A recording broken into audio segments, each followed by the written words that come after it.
English grammar में हम words को ग्रुप करते हैं ताकि सेंटेंस के बड़े बिल्डिंग ब्लॉक्स बन सके। इन वर्ड ग्रुप्स के दो कॉमन टाइप्स होते हैं, फ्रेज और क्लॉजेस। इन्हें पजल के पीसेस की तरह समझो, हर एक का पूरा पिक्चर बनाने में अपना रोल होता है। फ्रेजेस रिलेटेड वर्ड्स का ग्रुप होता है जो एक सिंगल यूनिट की तरह काम करते हैं, लेकिन इनमें कोई सब्जेक्ट नहीं होता जो एक्टिवली वर्ब परफॉर्म करे। ये स्पीच के सिंगल पार्ट की तरह काम करते हैं, जैसे नाउन, एडजेक्टिव या एडवर्ब। जैसे द बिग रेड बॉल एक फ्रेज है जो नाउन की तरह काम कर रहा है। दूसरी तरफ क्लॉजेज में एक सब्जेक्ट होता है, कौन या क्या एक्शन कर रहा है, और एक वर्ब एक्शन खुद। ये कभी कभी सिंपल सेंटेंसेस की तरह अकेले खड़े हो सकते हैं या लंबे सेंटेंसेस के पार्ट्स की तरह काम कर सकते हैं। जैसे द डॉग बार्क्ड एक क्लॉज है और एक पूरा सेंटेंस भी। फ्रेजेस और क्लॉजेस के बीच का फर्क समझना सेंटेंस स्ट्रक्चर को समझने और अपनी राइटिंग क्लैरिटी को बेहतर बनाने के लिए जरूरी है। इन एलिमेंट्स को सही तरीके से पहचान कर आप ज्यादा कॉम्प्लेक्स और बारीक सेंटेंसेस बना सकते हैं। फ्रेजेस कई तरह के होते हैं, हर एक सेंटेंस में एक खास फंक्शन करता है। आइए कुछ कॉमन वाले एक्सप्लोर करते हैं। नाउन फ्रेजेस, ये फ्रेजेस नाउन की तरह काम करते हैं, अक्सर वर्ब के सब्जेक्ट या ऑब्जेक्ट की तरह। जैसे the fluffy cat subject chased the toy mouse object. Verb phrases, इन फ्रेजेस में एक मेन वर्ब और कोई भी हेल्पिंग वर्ब्स होती है।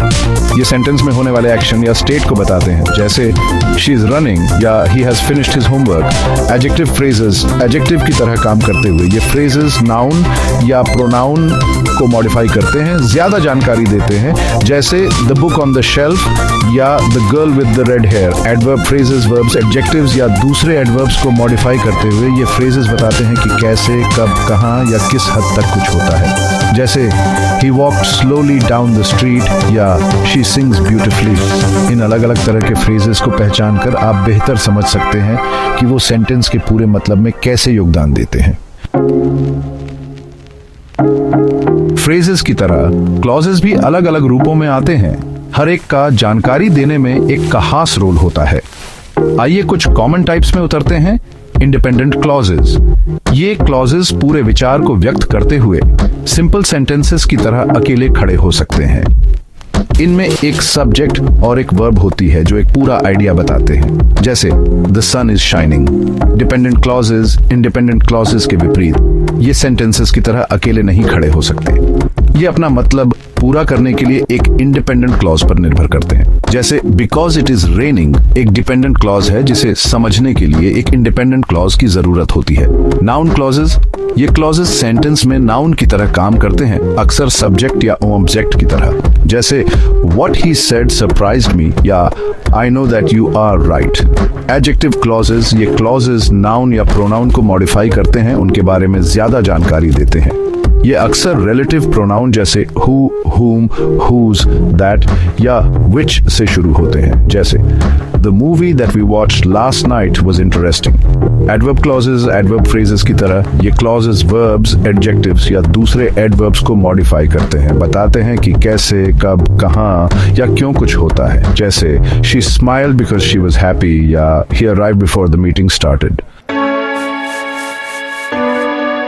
जबकि फ्रेजेस और क्लॉजेस दोनों ही रिलेटेड वर्ड्स के ग्रुप हैं, मुख्य अंतर उनके इंटरनल स्ट्रक्चर और पूरा विचार व्यक्त करने की क्षमता में है।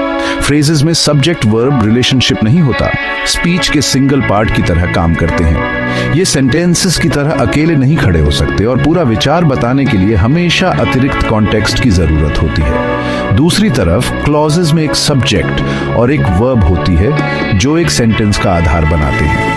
इंडिपेंडेंट क्लॉजेस सिंपल सेंटेंसेस की तरह अकेले खड़े हो सकते हैं, जबकि डिपेंडेंट क्लॉजेस अपना मतलब पूरा करने के लिए इंडिपेंडेंट क्लॉजेस पर निर्भर करते हैं। इस बुनियादी अंतर को समझना सेंटेंस स्ट्रक्चर का विश्लेषण करने, व्याकरण की गलतियों से बचने और स्पष्ट और संक्षिप्त सेंटेंसेस लिखने के लिए महत्वपूर्ण है। जैसे वॉकिंग इन द पार्क एक फ्रेज है, जबकि she is walking in the park एक क्लॉज है और एक पूरा सेंटेंस भी।